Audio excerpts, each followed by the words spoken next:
కేటీఆర్ విచారణపై మేకపోతు గాంభీర్యాన్ని ప్రదర్శిస్తూనే బడాయికి పోతున్నారంటూ ప్రభుత్వ విప్ ఆది శ్రీనివాస్ వాపోయారు. ఫార్ములా ఈ రేస్ కేసులో ఏసీబీ నోటీసులు ఇవ్వగానే కేటీఆర్ కబుర్లు చెబుతున్నారని మండిపడ్డారు. తమరు ఏసీబీ విచారణకు హాజరై వాళ్ళు అడిగే ప్రశ్నలకు సరైన సమాధానం చెబితే సరిపోతుందని సూచించారు. అవన్నీ వదిలేసి సత్యహరిశ్చంద్రుల్లాగా కేటీఆర్ మాట్లాడుతున్నారని అన్నారు. మా సీఎంకి నార్కో అనాలిసిస్ టెస్ట్ చేయాలంటూ సంబంధం లేని మాట్లాడుతున్నారని దుయ్యబట్టారు. నార్కో అనాలిసిస్ టెస్ట్ చేయాలా, పాలిగ్రాఫ్ చేయాలా అనేది కోర్టులు, విచారణ సంస్థలు నిర్ణయిస్తాయని, ఎవరి మీద కేసు ఉంటే వాళ్ళు విచారణకు హాజరవుతారు తప్ప ఇంకొకరు వచ్చి నార్కో అనాలిసిస్ టెస్టులు చేసుకోవాలని కూడా కౌంటర్ ఇచ్చారు ఆది శ్రీనివాస్. ఫార్ములా ఈ కార్ రేసులో ఏసీబీ అధికారులు నోటీసులు ఇవ్వగానే కేటీఆర్ గారు హడలిపోతూ మేకపోతూ గాంభీర్యాన్ని ప్రదర్శిస్తూ విచారణ హాజరవుతానని చెప్తూనే బడాయి కబురు చెబుతున్న సందర్భం, సత్య హరిశ్చంద్రుడిలా మాట్లాడుతున్న మాటలు మా ముఖ్యమంత్రి గారిని పట్టుకొని ఎనాలిసిస్ పరీక్షకు సిద్ధమా అంటున్నాడు.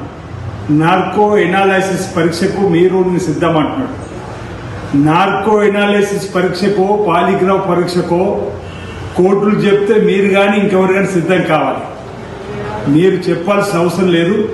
ముందు మీరు, మీ కుటుంబం నార్కో ఎనాలిసిస్ పరీక్షలకు సిద్ధం కావాలని చెప్తా ఉన్నా. కాళేశ్వరంలో పడ్డ కకృతి పైన మీ తండ్రి గారు ఓవైపు, మీ బావగారు ఓవైపు నార్కో ఎనాలిసిస్ టెస్టుకు వారిని సిద్ధంగా చెప్పు. లిక్కర్ కేసులో కవిత పరిస్థితి ఏందో నార్కో ఎనాలిసిస్ చేద్దామని అడుగుతా ఉన్నా.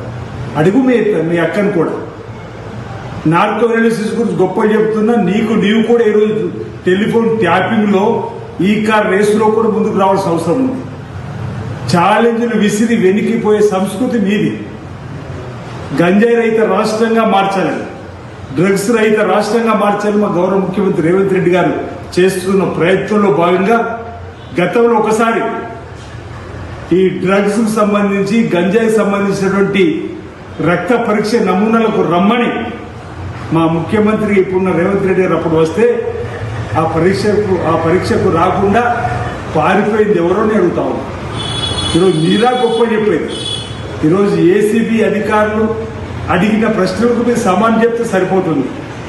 ఈరోజు ఇష్టానుసారంగా బూతులు తిట్టేటువంటి సంస్కృతి మీ నోటి నుంచి వచ్చేటువంటి బూతు మాటలు తెలంగాణ సమాజం చూస్తుంది. ఇప్పటికే మీకు తగిన శాస్త్రం జరిగింది.